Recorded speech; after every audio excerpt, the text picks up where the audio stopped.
Hi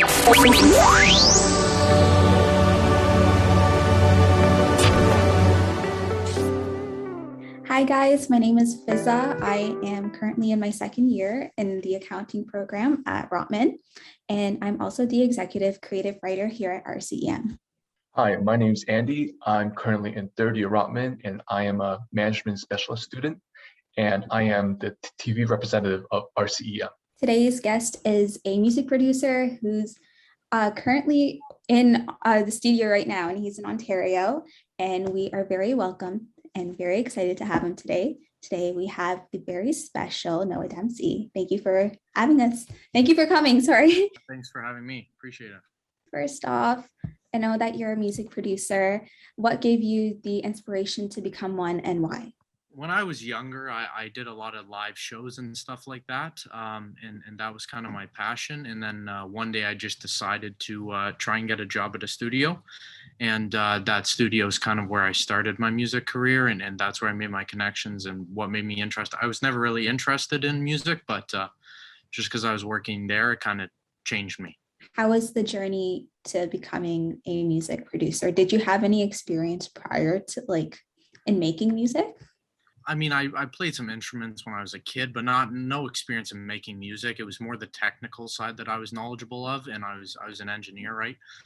So I wasn't really ever planning on being a producer. I just engineered, right? So I would record people, set up audio equipment, that kind of stuff. And then at that studio, I was working as an engineer, but at the same time, I was learning how to produce. My main job there, we had a small team, but our main job was to set up all the sessions and get them good to go and then run the sessions for the artists, right? So there was a lot of big records done while I was there. So I got to meet a lot of huge artists and see kind of how they work and learn from some of the biggest, engineers in the world, on songs that ended up winning Grammys. But and then I obviously got the time in my time off to just go in the studio, which they were just working in, and just work on my own stuff. So we made a lot of music while we were in the studio. Oh, that's so cool. Can you name a few artists that you've worked with, like any big artists? Yeah. I won't talk too specifically about which records were made while I was there, but there was everyone from Ed Sheeran to Shawn Mendes to Travis Scott to The Weeknd and his whole last album. So songs like that, yeah, they were all done there. Most of the songs that you hear on the radio, I would say, are actually done in Toronto, surprisingly enough. I guess our next question is, you have listed quite a few artists that your music is similar to, like Roy Woods and Drake. If you had to choose one artist that inspired you the most, who would it be? That's a tough one. I mean, everyone likes a lot of different artists, right? But I would say the reason that I probably make music the way I do now is definitely because of The Weeknd and the time that we spent working with him, just seeing sort of how his team works and how they make stuff and how it's on a different level than other artists. He's definitely the one that inspired how we make things, not necessarily what we're making, but we don't make simple things anymore, and that's because of him.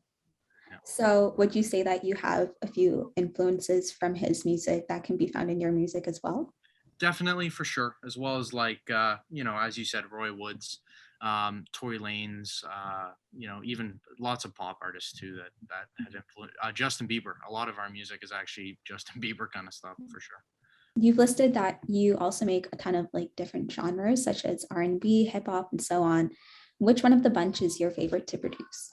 I mean, the most fun in the studio would be hip hop and stuff like that, because it's a high energy kind of thing when you're in the studio working on that.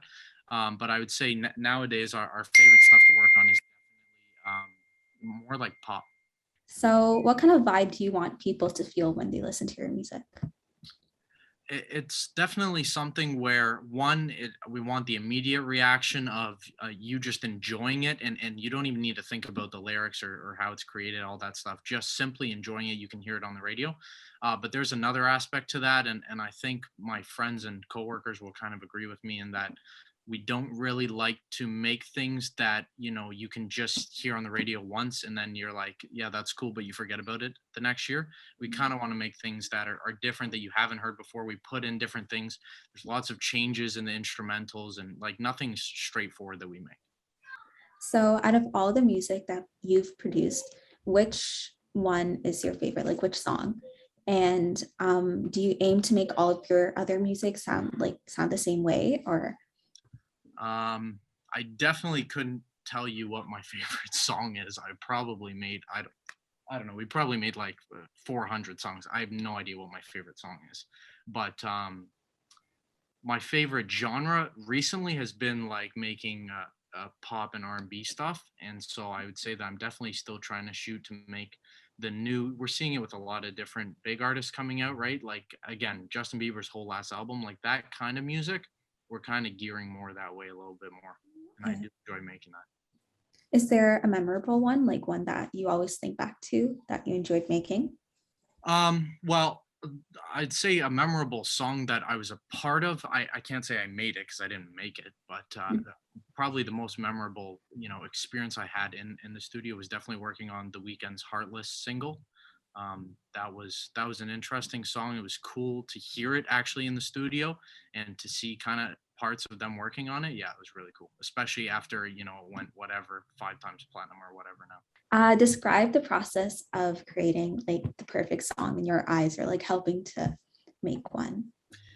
It usually the songs come. I can't say that there's a specific way that we set up sessions to make songs come out a certain way, but I would say that when we're all kind of relaxed and working well with each other, that's usually when the best music's made. And it doesn't matter what time it is. It's been at 5 a.m. We made some of the best songs.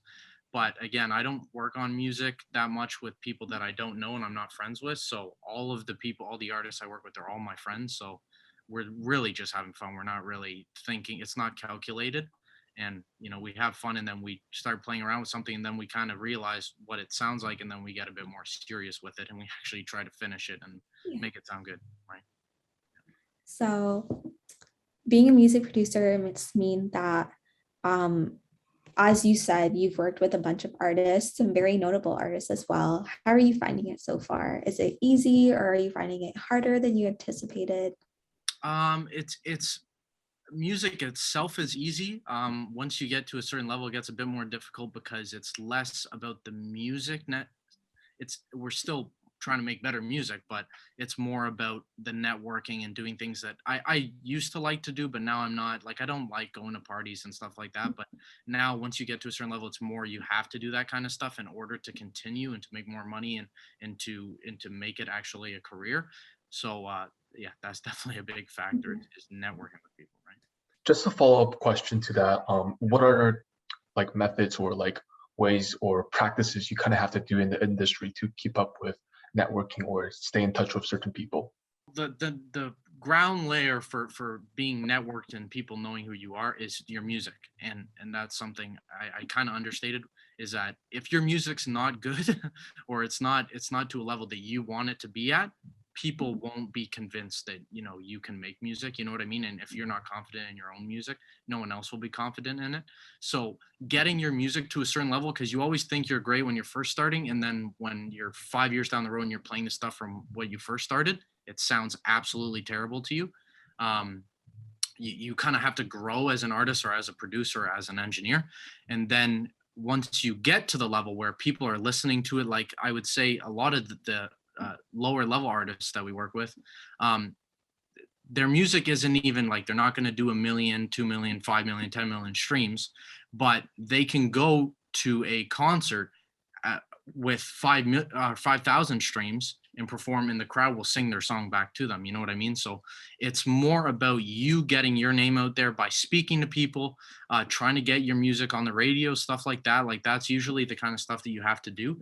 And then once people recognize certain people, especially in Toronto, certain people start hearing your sound, you can just, there's a network world that you won't hear of. Like it's not a tangible thing.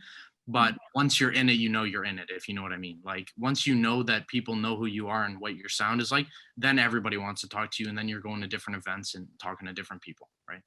So obviously you said, like, I feel like you've done a lot, but are there any milestones that you've like reached that you're really proud of, and anything that you hope to achieve in your music career in say like 10 years?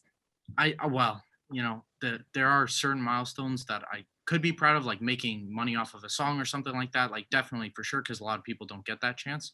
But you know, I'd say the first studio that I worked at, the records I worked on, like they were definitely the highlights of my career there. Just to be in the studio for music that changed music, you know what I mean? Like songs that The Weeknd did and you know, Travis Scott and J. Cole did in that studio, they've changed music a lot and changed the way that genres are heading. So that's definitely like a highlight for sure. But you know, I'm definitely nowhere near the highlights I want to be at, right? Definitely, you know, some stuff where my solo stuff is really recognized. That would be, you know, that would be the goal. So when you're not making music, what are you doing in your free time?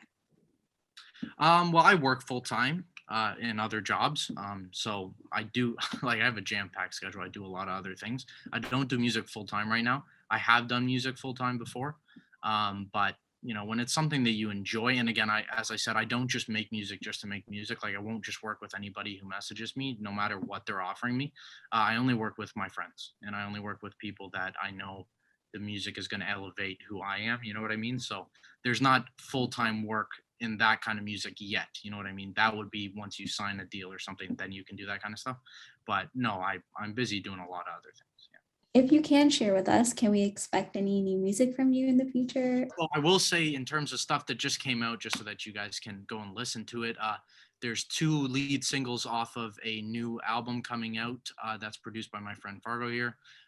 So one is called Never Change and the other one's called Acts of Service, and they're both out. And Acts of Service I think just came out a day or two ago, so go and listen to both those songs. They're both by Shapiro, an artist. And then my friend Isaiah Peck has also just dropped a single with Notify, who's also a big Toronto artist, called Gangsta. So that's also out right now, and you can stream that on any platform. And I can't say a date, but I do know that Isaiah's new group will be dropping at some point in the next month or two, and starting off their stuff. So definitely, you know, stay posted for that and stay posted for his music. But yeah, we have a lot of stuff being worked on that I couldn't tell you dates that are coming out. We also have a project coming out with a artist named Foreign. Some of the singles have already dropped. So if you search up Foreign on Spotify or whatever, he's some of that stuff is public now that I worked on, and there will be a new project coming out in the next couple months too. Do you have any advice for people who hope to be in the same position as you are? Yeah, for sure. Actually, right after I finish with you guys, I'm going to help a guy who's starting out as an artist, and he's learning how to mix his own stuff. So I'm going to help him out a little bit, just because I like doing stuff like that. But I would say that the big thing is what he did good is that he just reached out. You know what I mean? He found somebody that he thought, you know, knew what they were doing, and he could hear the music, whatever. You know, he was watching my you know, different music that's been released, and you know, he liked it obviously, and he just decided to reach out, and he's like, you know, can you teach me? Like, it wasn't even, you know, asking to work with me. He was more like, can you just kind of teach me some stuff so I can get started in the industry? So don't be afraid to do that kind of stuff. I mean, some people aren't as receptive to it, and I know that of all people, because I've met people who aren't as receptive to working with me. But I definitely say music is just one of those things where you have to go right at it, and if you just kind of hide the whole time, then you won't really get to do anything. So you have to reach out, you have to meet people, you have to go to events, you have to talk to labels, whatever the story may be. Even if you're doing it as a solo artist, like, people need to know who you are. So you definitely need a network. That's the biggest part. All right. Thank you so much for taking time out of your day to talk with us. It was such an honor to talk with you. We wish you all the best for the future, and we can't wait to hear your new stuff that comes out. Absolutely. Thanks for having me, guys. Appreciate it.